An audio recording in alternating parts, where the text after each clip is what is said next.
人がドリルを買うとき、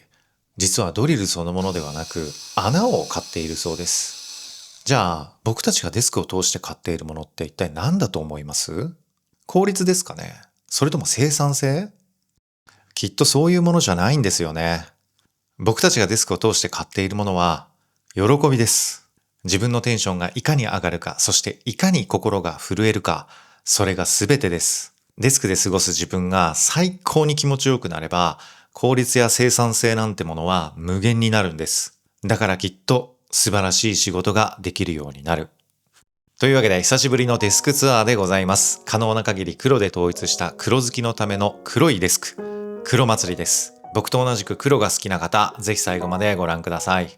はいどうも、小川でございます。僕はデスク環境が2つありまして、自宅には黒で揃えたプレダクスデスク。テンション爆上がりする空間に仕上がりました。そしてもう一つのデスクがスタジオに作ったこちらも真っ黒なデスク。今日はこっちにフォーカスしたいと思います。スタジオはクリエイター的な活動をする拠点なんですけど、自宅とそんなに区別はなくって普通に仕事をする場所です。というわけでデスクで過ごす自分に最高に気持ちよくなってもらわなければなりません。そのためのアイテムを満載に詰め込みました。まず最初はこれがなくては始まらないデスクそのものです。最高にして思考、そして究極、自分が最高に気持ちよくなれるデスク、それがこのグローブメイドデスクブラックです。デスクアイテムで憧れのブランドといえばアメリカポートランドのグローブメイド。日本からも購入できるグローブメイドデスクに黒好きの僕たちにとって待望のブラックウォールナットのモデルが登場しました。これはヤバすぎます。天板のサイズは幅約147センチ、奥行き71センチ、電動昇降機能付きで高さは約64センチから128センチまで調整可能なスタンディングデスクになってます。 MacBook が丸ごと収納できる超ワイドドロワー、ケーブルマネジメントができるパワーパネルなど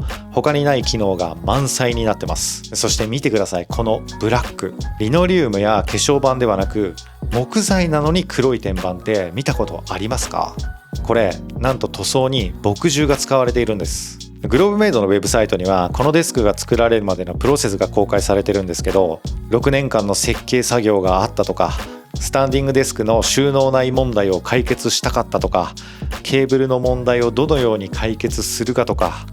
見てください、これちょっともう何言ってるかわからない。これがどこの部分の話なのかもわからない。このこだわりは本当なのかと思うわけですよ。というわけで確認しに行きました。グローブメイドのあるオレゴンポートランドに行って工房に押しかけました。するとそこにはですね、驚愕の事実がありました。デザインや設計に関して妥協なく議論する姿、それから職人さんが制作するプロセス、そういったものを目の当たりにしてウェブサイトに書いてあるこだわりをライブで体験することができました。そして塗装にはなんと本当に墨汁を使ってました。いや嘘だと思ってたわけじゃないんですけど、思ってたより本当に墨汁でした。アメリカでは墨汁って手に入りづらいので、この小さいサイズのものを大量に買っているそうです。その手間をかけてもこの色がベストだと。コルクも一つ一つ墨汁につけて黒くし、天板も一つ一つ塗装して仕上げていました。デザインから製造までのプロセスすべてに半端じゃないクラフトマンシップを感じ、このデスクなら最高に自分が気持ちよくなれると確信しました。というわけでそんなグローブメイドデスク、やっぱりこのブラックで統一された全体の雰囲気、これやばいですね。黒く塗られているんですけど、木目がちゃんと見えていて、木の風合いをしっかり感じることができます。天板ももちろんなんですけど、引き出しの中の仕切りも電源ボックスのパネルも、一見するとそんなに見えないようなところも質感や雰囲気が統一されていて、めちゃくちゃ美しい、シンプルにかっこいい、そう思えるデスクです。超大型ドロワーの中には MacBook Pro がなんとそのまま入っちゃいます。奥のスリットから排気できるのでクラムシェルドも安心して使えます。ちなみにこのスリットは排気用です。ものによってはここを通すこともできるんですけど、ケーブルは脇に通せるところがあります。iPad など大きいものも入るし、奥に行くほど高さがある作りなので MX マスター4のような高さ 6,7 センチあるような大きめのマウスも入っちゃいます。中にはウールが敷き詰められていて、ガジェット類を優しく受け止めてくれます。手前には墨汁で色付けされたブラックのコルクが置かれ、文房具などちょっとしたものが置けます。このドロワーも一つ一つ手作業で組み立てられていて、引き出す時のスムーズさ、閉める時のスッと吸い込まれるような感触、これが工房で見た職人技の結果なんだと思います。そしてこの配線をまるっと隠してしまうパワーパネルもこのグローブメイドデスクの大きな特徴の一つです。デスクの配線周りって電源タップとかケーブルとかがぐちゃっとなっちゃいますよね。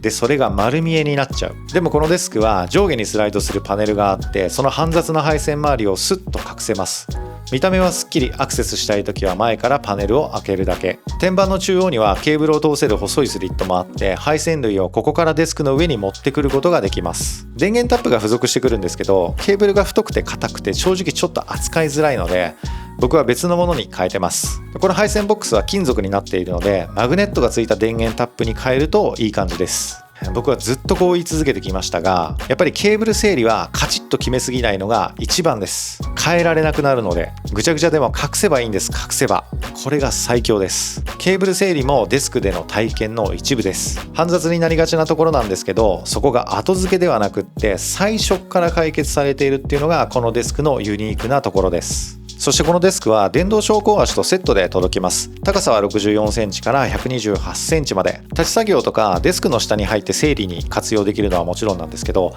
下が64まで下がるタイプなので、固定足の一般的なデスクよりも少し低くなります。なので低め好きな人にもいいと思います。注意点としては、電動昇降足まで含めてデスクの一部という設計がされているので、だからこそ統一感のある体験ができる反面、違う昇降足に変えたりするようなことはできないようになってます。イラスト付きな丁寧なマニュアルが付属するので、組み立ては難しくないんですけど、2時間ぐらいはかかると思います。あと大量の段ボールゴミが出るので捨てるのが大変です。というわけで、異次元のこだわりと手間と労力が詰まったクラフトマンシップを体現したデスクです。僕自身使っていてとても素晴らしいデスクだと思いますが、とはいえ手に入れるにあたって大きな壁になるのは価格だと思います。すごい価格です。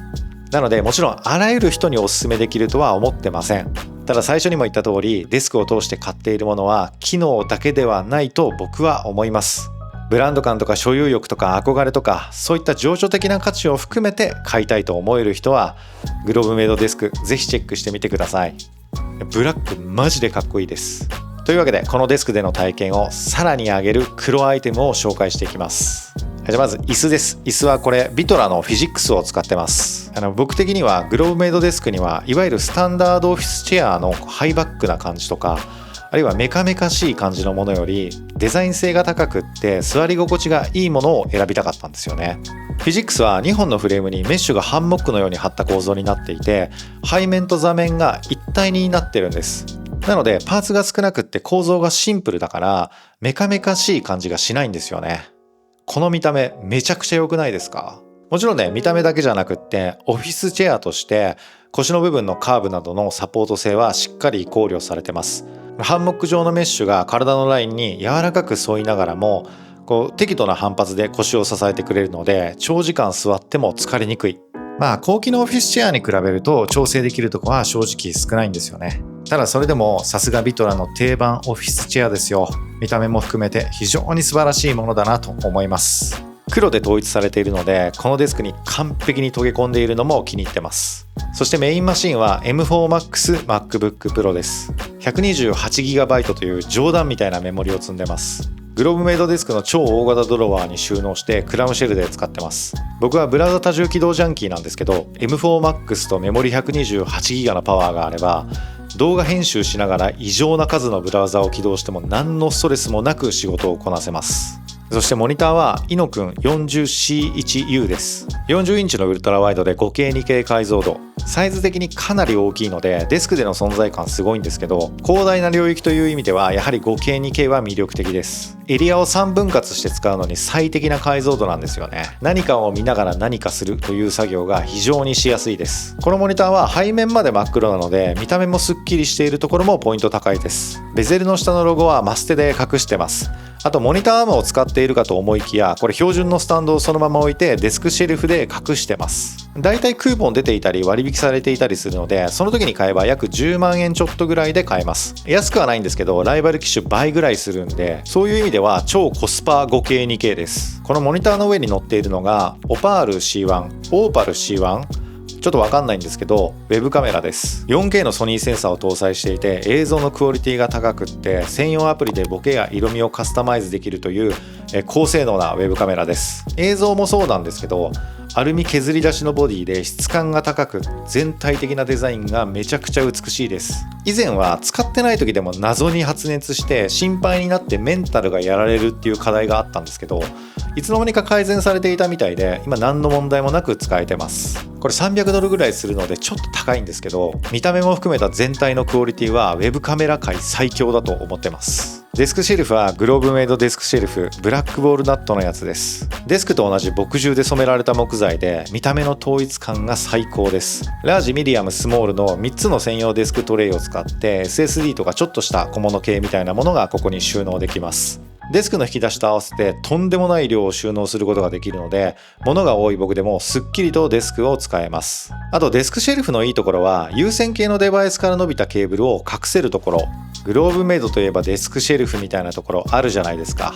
それぐらいデスクシェルフを民主化した存在だと思うんですよね。今はグローブメイドみたいなデスクシェルフってたくさんあるんですけど、これが本家だと、そういう堂々たる存在感を持ったデスクシェルフです。で、そのシェルフに iPad Pro を設置して Mac のサブモニターとして使っています。2018年モデルの iPad Pro が使われずにうちで転がってたので、ここに就職しました。古いんですけど Mac のサブモニターとしては十分です。やっぱりとっても画面が綺麗だし、 Apple 製品同士の相性がいいので、体験としてはモバイルモニターよりもいいと思います。ここはチャットツール系を常に表示しておくような使い方をしてます。これどうやって設置してるかっていうと、ノマドデスクマグセーフという Amazon で適当に買ったマグセーフマウントをシェルフの棚板みたいなところに挟んでいるだけです。棚板がちょっと薄くって収まりが悪いので Amazon で売っているゴムシートを挟んでます。これでがっつり挟まるし、シェルフも傷つけないので一石二鳥です。シェルフの下段に置いているのがカルデジットのドッキングステーション TS4 です。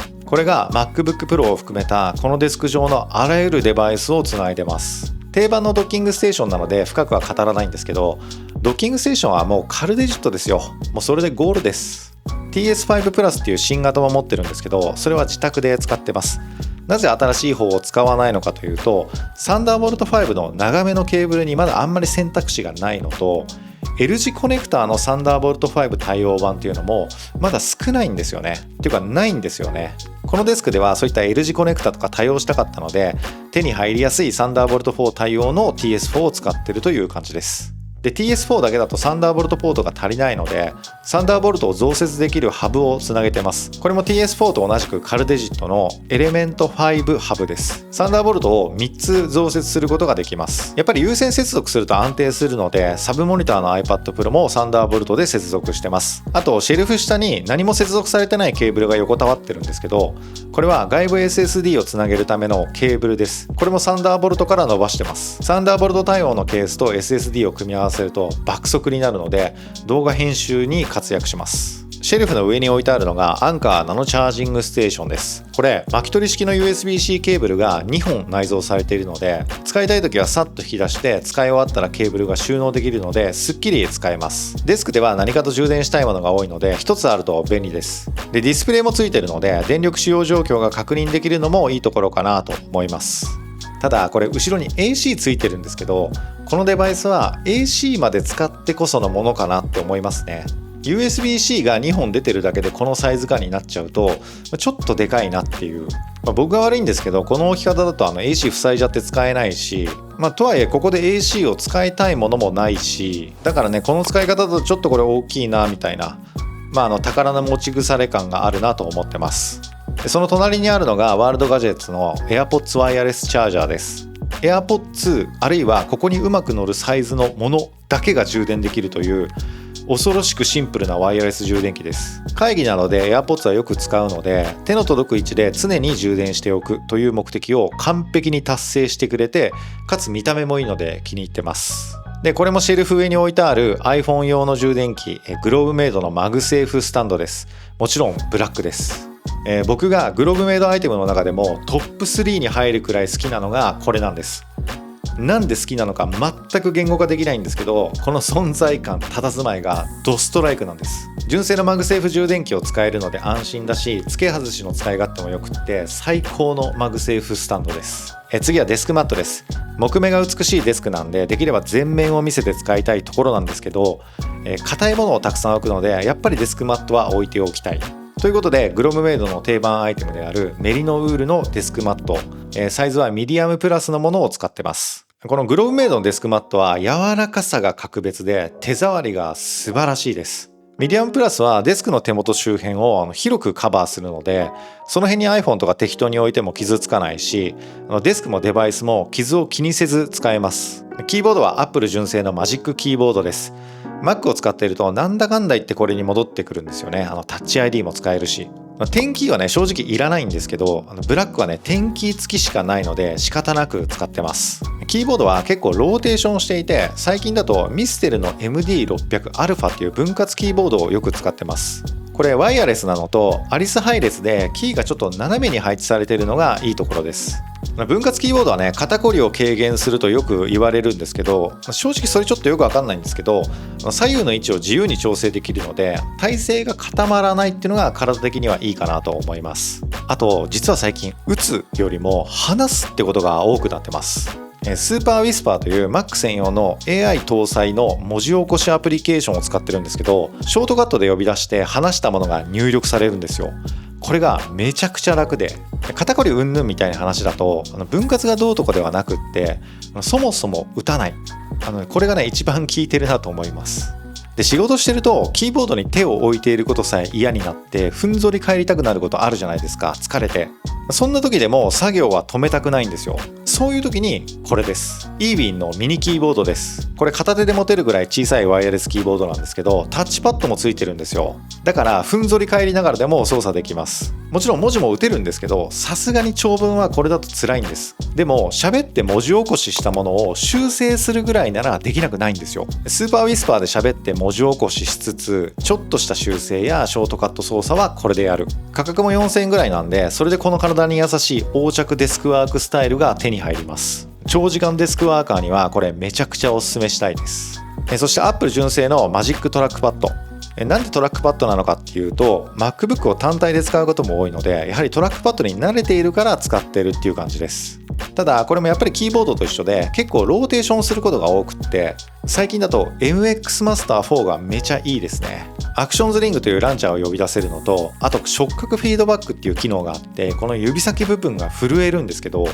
それを AI 処理完了で実行させるようにしておいて、終わったら指に通知が来ます。こういうことはトラックパッドではなかなかできないので、やっぱりこういう高機能マウスを使うシーンも最近は多いですね。そしてこのマジックキーボードとトラックパッドを載せているのがグローブメイドのトレイです。このトレイがあることでデバイスの位置が安定するし、角度がつくので操作しやすくなります。このスミブラックの中にも美しい木目があって、グローブメイドデスクに一体となるこの雰囲気と佇まいがめちゃくちゃかっこいいです。そして左手あたりに置いているのがキーブームのサイブリックス16っていうものです。これは16個のキーを持つマクロパッドで、ショートカットやコマンドを登録できるっていうデバイスです。これ何がいいかっていうと、長くなるので詳細は割愛するんですけど、ビアってアプリケーションで JSON を書いてキーを設定するので AI で管理できるんですよ。自然言語でこのレイヤーのどこどこのキーには何を設定してみたいな感じでカスタマイズして、そのファイルを GitHub に置いておくと、そんな風に使えるんで、変にね GUI がついてるより AI 前提だと自然言語で管理できるんでめちゃくちゃ楽です。今は電気のオンオフとかをここから実行できるようにしてます。あとはダイヤルがついてるので動画編集もここでできるようにしてます。で、これ打鍵感がめちゃくちゃ良くって、こんな音がします。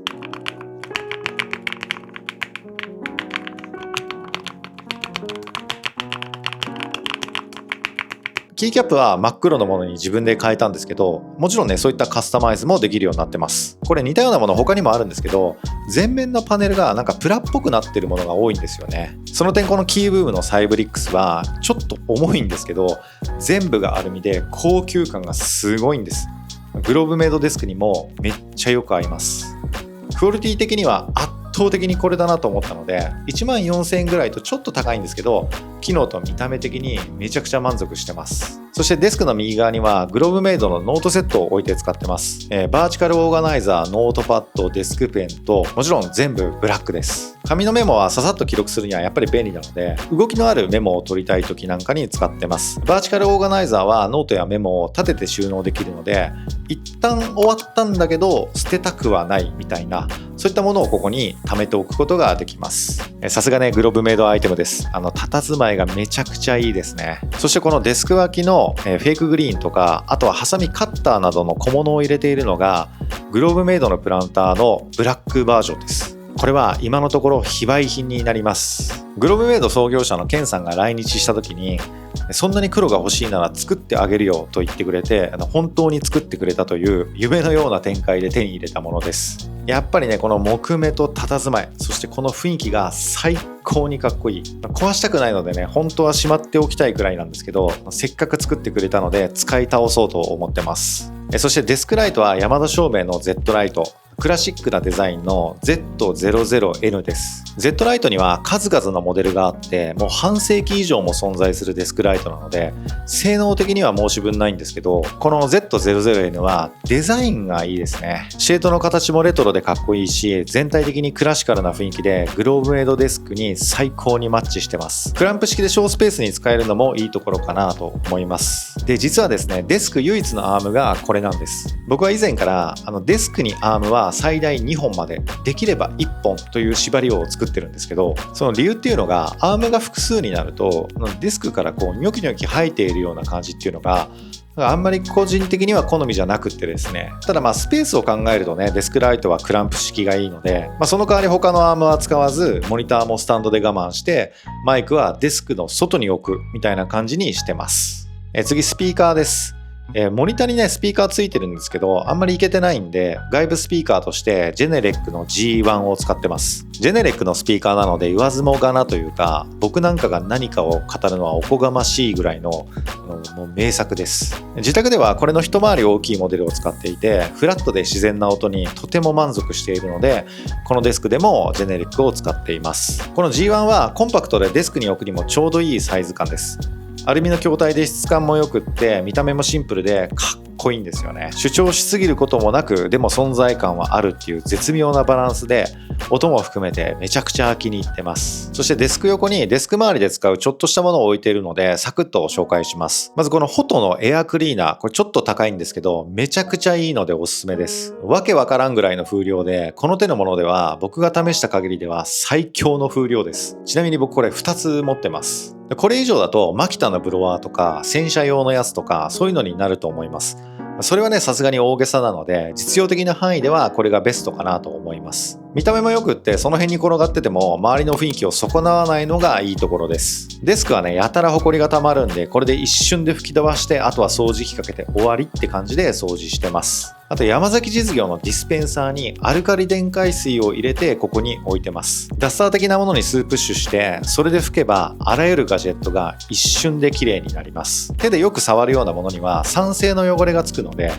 その反対のアルカリ性を持つアルカリ電解水を使うと、デバイスに優しく綺麗にすることができます。間違ってもデスク天板には使えないんですけど、その他のものにプッシュするだけで簡単に掃除ができるので、この方法めちゃくちゃおすすめです。で、黒好きの皆さんご安心ください。この黒いダスターも Amazon で簡単に手に入ります。ただね、どのぐらい汚れがついているのかさっぱりわからないので、定期的に交換することをお勧めします。で、このデスク左側ちょっと暗いんで、ルイス・ポールセンのパンテラポータブルを間接照明にしてます。で、これ充電式なので、このまま持ち歩いたりすることもできるし、定番のものではあるんですけど、デザインやっぱりめちゃくちゃかっこいいし、グローブメイドデスクとのね、親和性も高くって気に入ってます。あとはデスクの裏にホームセンターで買ってきた有効ボードをつけて、ここにケーブルとかヘッドホンとか、あとはよく使うような工具類をかけてます。ケーブルとかね、デスク上に置くと雑多な感じがして嫌だし、しまうと出すのめんどくさいじゃないですか。こんな感じでかけといて、むき出しでも見た目が悪くないし、使いやすくしまいやすいと、そういう意味でね、この有効ボード最強だと思います。はい、というわけで僕のスタジオデスクツアーでございました。一つ一つね、短めにささっと紹介してたので、これどうなってんのとか、そこもっと詳しく教えてよみたいなことがあれば、ぜひコメントいただければと思います。他にもね、ご意見、ご感想あれば、どしどしね、コメントいただければ嬉しいです。紹介したものは可能な限り概要欄に載せてますので、そちらも合わせてチェックしてみてください。あと、この動画にはぜひともいいねを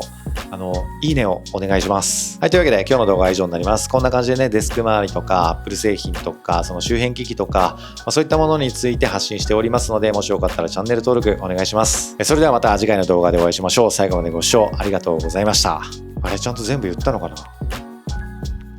まあ、いっか。長かった。お疲れ様です。